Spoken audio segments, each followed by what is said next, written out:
साथियों नमस्कार। लगातार हिंदी पढ़ते पढ़ते आप लोग उब गए होंगे, इसलिए आज जीएस का एक टॉपिक आपको थोड़ा सा उसके कुछ इम्पोर्टेंट पॉइंट मैं लिखवा दे रहा हूँ। ये यूपीएससी मेंस और यूपी पीसीएस मेंस दोनों में महत्वपूर्ण होगा, क्योंकि ये जो प्राकृतिक आपदा या भूस्खलन का टॉपिक है ये जीएस 1 में, जीएस 3 में, जीएस 1 ज्योग्राफी और जीएस 3 डिजास्टर मैनेजमेंट और साथ ही एसए, ये तीनों में महत्वपूर्ण है। ठीक है, अभी काफ़ी दिन जोशीमठ चर्चा में था, उसके बाद अभी हिमाचल प्रदेश का मंडी चर्चा में है, इसलिए इस पे ध्यान रखना बहुत आवश्यक है। ये टॉपिक मैं थोड़ा आपको बेसिक से बता रहा हूँ। देखिए, हिमालय जो है वो मुख्यतः 4 भागों में बटा हुआ है। इसमें पहला है वो है ट्रांस हिमालय, दूसरा है ग्रेटर हिमालय या बृहद हिमालय, तीसरा है लघु हिमालय और चौथा आ जाता है शिवालिक। ठीक है, अब जो ये जोशीमठ है या हिमाचल प्रदेश के वे इलाके जहाँ भूस्खलन होते हैं वो एमसीटी में है। अभी बताता हूँ क्या है। तो देखिए, अब इनके बीच में जोन पाए जाते हैं। तो ट्रांस हिमालय और बृहद हिमालय के बीच में जो जोन पाया जाता है उसको बोलते हैं सचड़ जोन।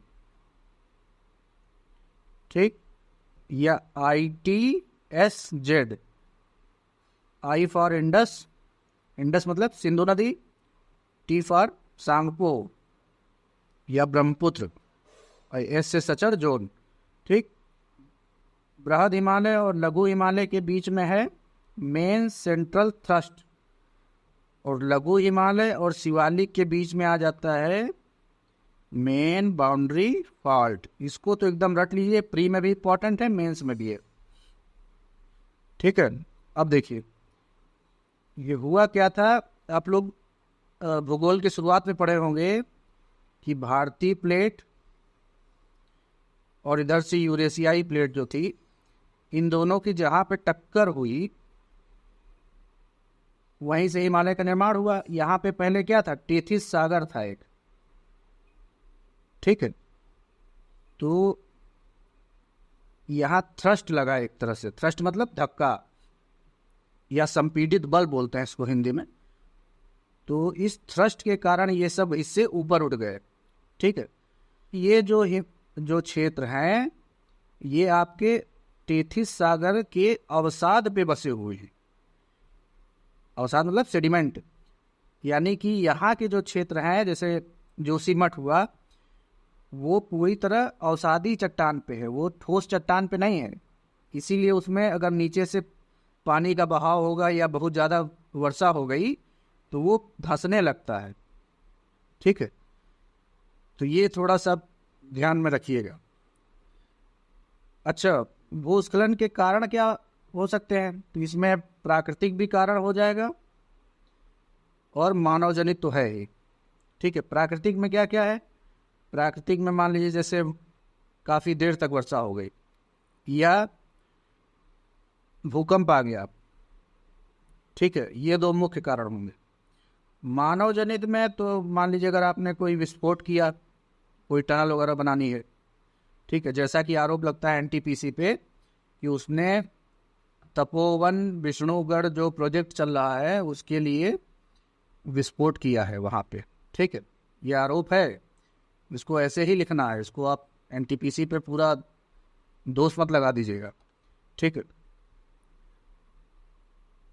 तो ये हो गया। या फिर जो सड़क चौड़ी की जा रही हैं 4 धाम परियोजना वगैरह के लिए, जो सड़क चौड़ीकरण के लिए जो पेड़ काटे जा रहे हैं या पहाड़ों की ढलानें घटती जा रही है। अब पहले मान लीजिए ढलान ऐसे थी, अब ढलान ऐसे है, तो ये भूस्खलन के लिए ज़्यादा एक तरह से सुभेद्य है। ठीक है, तो इन 2 कारणों से इन क्षेत्रों में ज़्यादा भूस्खलन हो रहा है।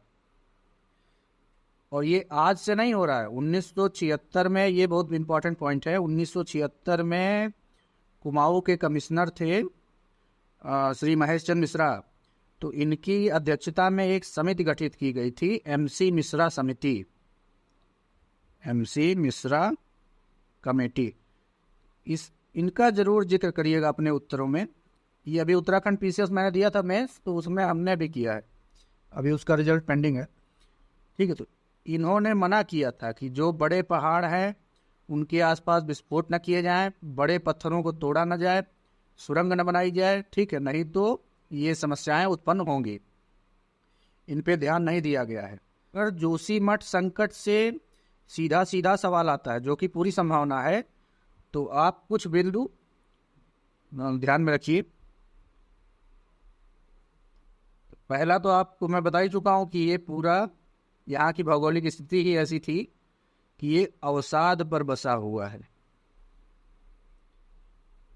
ठीक है, ये कोई ठोस चट्टान पर नहीं है। दूसरा, जो एमसी मिश्रा समिति है, इसकी जो सिफारिशें थी इन पर ध्यान नहीं दिया गया।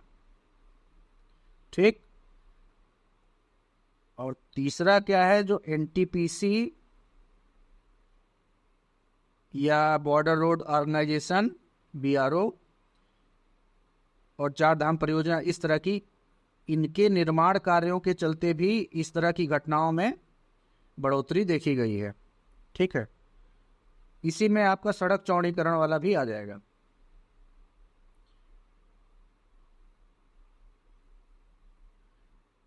और एक और लिख दीजिए कि औली,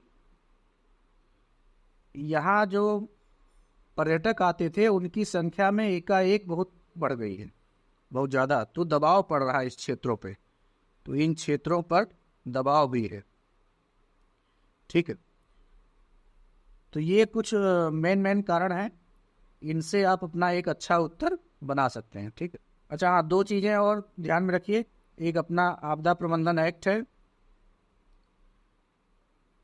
ये कब का है, 2005, और इसी के तहत एनडीआरएफ जो कि फोर्स है डिजास्टर से निपटने के लिए, इसका गठन कब किया गया था, 2006।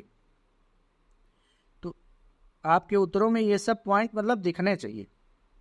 ठीक है, अच्छा, कई लोग मुझे अपना मेंस का जो लिखते हैं वो मुझे भेज रहे हैं लगातार, तो मैं उनकी कॉपी चेक कर देता हूँ, क्योंकि मैंने देखिए यूपी पीसीएस का मेंस क्वालिफाई किया था, इंटरव्यू से मेरा रुक गया था, तो मैंने यूपी का मेंस क्वालिफाई किया है, बिहार का मेंस दिया है, झारखंड पीसीएस का मेंस दिया है, और उत्तराखंड तो अभी 2021 वाला ही दी। तो इन 4 राज्यों के मेंस तो मैं खुद लिखा हूँ।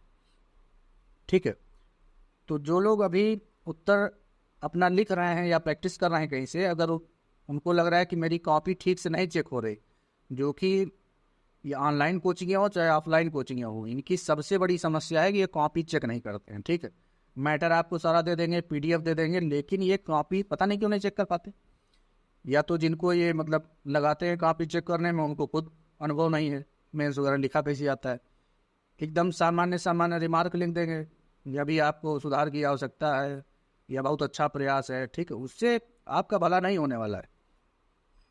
तो टेलीग्राम लिंक मैंने दिया है, अगर जिनको लग रहा हो कि एक बार मैं अपनी कॉपी चेक करवा लूँ, तो मुझे आप सीधा मैसेज करिएगा। ठीक है, मैं चेक करके दे दूँगा। चलिए ठीक है, आज के लिए इतना ही रखते हैं, फिर आगे जैसे अभी पहला मेरा फोकस हिंदी को ख़त्म करने पे है, 2 टॉपिक केवल हिंदी के बचे हैं, उसके बाद जीएस में ही आना है। ठीक है, बाकी बीच बीच में ऐसे शॉर्ट नोट मैं आपको देता रहूँगा। ठीक है, धन्यवाद।